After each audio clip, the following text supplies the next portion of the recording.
So, welcome back guys sa ating YouTube channel, and for today's vlog, pag-uusapan naman natin yung mga non-medical benefits ng SSS kagaya ng unemployment benefits. So kung maalala nyo, nitong nagdaang pandemic, maraming mga empleyado ang nagkapag-claim nitong unemployment benefits mula sa SSS. So ano nga bang definisyon ng unemployment benefit? Ito ay isang cash benefit na binibigay sa empleyado na involuntarily separated mula sa kanyang employment. So anong ibig sabihin ng involuntary separation from employment? Hindi po ito yung resignation, because resignation ay voluntary separation from employment initiated ng employee. So, ang involuntary separation from employment, tinanggal ka ng employer, tinanggal ka ng iyong kumpanya na hindi mo kasalanan, wala kang ginawang mali. Ngayon, ito yung mga requirements. Dapat ikaw ay hindi lalampas sa 60 years old, or kung ikaw ay mine worker, hindi ka dapat lumampas ng 55 years old, at hindi ka dapat lampas 50 years old kung ikaw ay isang racehorse jockey. So, basically, kung ikaw ay empleyado sa ibang industry, hindi ka dapat lumampas ng 60 years old. Nakapagbayad ka ng at least 36 monthly contributions. Yung 12 contributions doon ay dapat nakapaloob sa 18-month na contribution bago yung buwan ng involuntary separation. And dapat wala kang nakuhang unemployment benefit within the last 3 years bago yung date ng iyong involuntary separation. So basically, dapat ang dahilan ng iyong pagkakatanggal sa trabaho ay dahil sa authorized causes under the Labor Code, under Article 298, 299, and 300B ng Labor Code. Kasama na rin dyan sa causes yung economic downturn. So ano ba yung authorized causes under the Labor Code? Ito yung pagbabawas ng empleyado, redundancy, retrenchment, nag-install ng labor saving device si kumpanya kaya nagbawas ng empleyado. Kasama na rin dito yung pagkakasakit ng empleyado. Okay.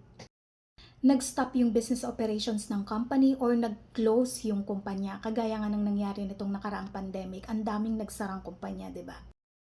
Or yung Article 300 paragraph B naman ng Labor Code, ito yung may nagawa sa iyo yung kumpanya o kaya yung representative ni kumpanya, halimbawa yung manager ng kumpanya, na insulto niya yung pagkatao mo o kaya nakagawa siya ng krimen sa iyo o sa pamilya mo.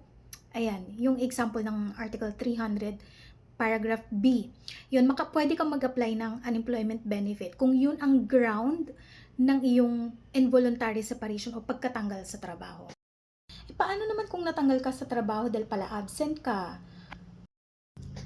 O kaya naman lagi kang late? O kaya nag-awol ka? Or meron kang gross negligence na nagawa sa trabaho? Pwede ka bang makakuha ng unemployment benefits? The answer is no. Kasi ang cause ng iyong separation o pagkatanggal o termination ay dahil sa just cause. Meaning, meron kang kasalanan, kaya ka natanggal. So, hindi siya involuntary separation ngayon na due to enumerated grounds para maka-avail ng unemployment benefits. So, ang amount ng unemployment benefit ay average monthly salary credit multiplied by 50% multiplied by 2 months. Okay?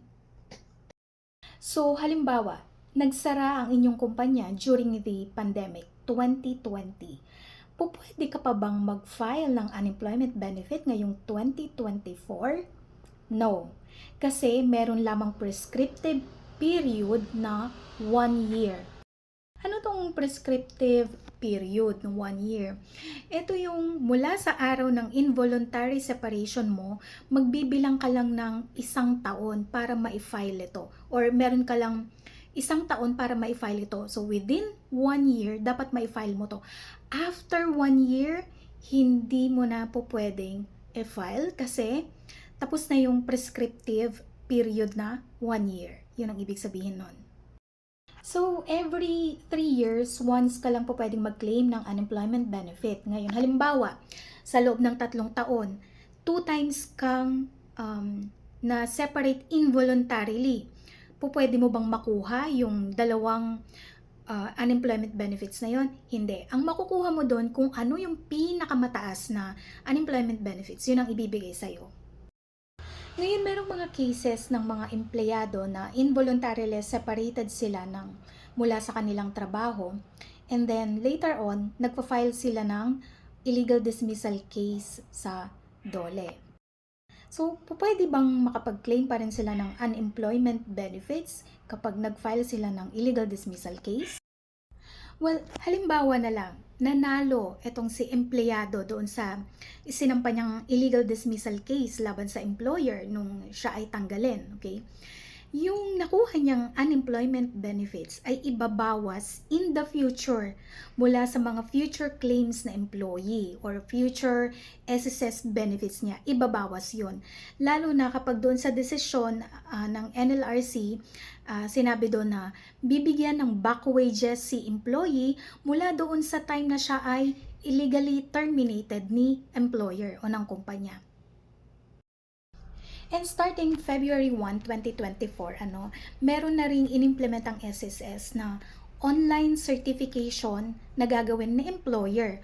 Iko-confirm niya online yung detalye ng involuntary separation ni employee, okay? Regarding sa claim niya na unemployment benefit. So, walang lusot, hindi ka makakapag-imbento rito ng involuntary separation kung ikaw ay isang empleyado.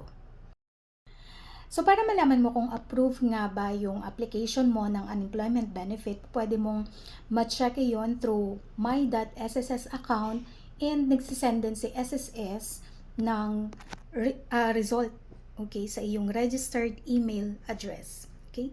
So, ayun. Para sa mga katanungan, comment down below kapag nabasa natin, sasagutin natin or gagawan ng vlog kagaya nito. So, thank you for watching!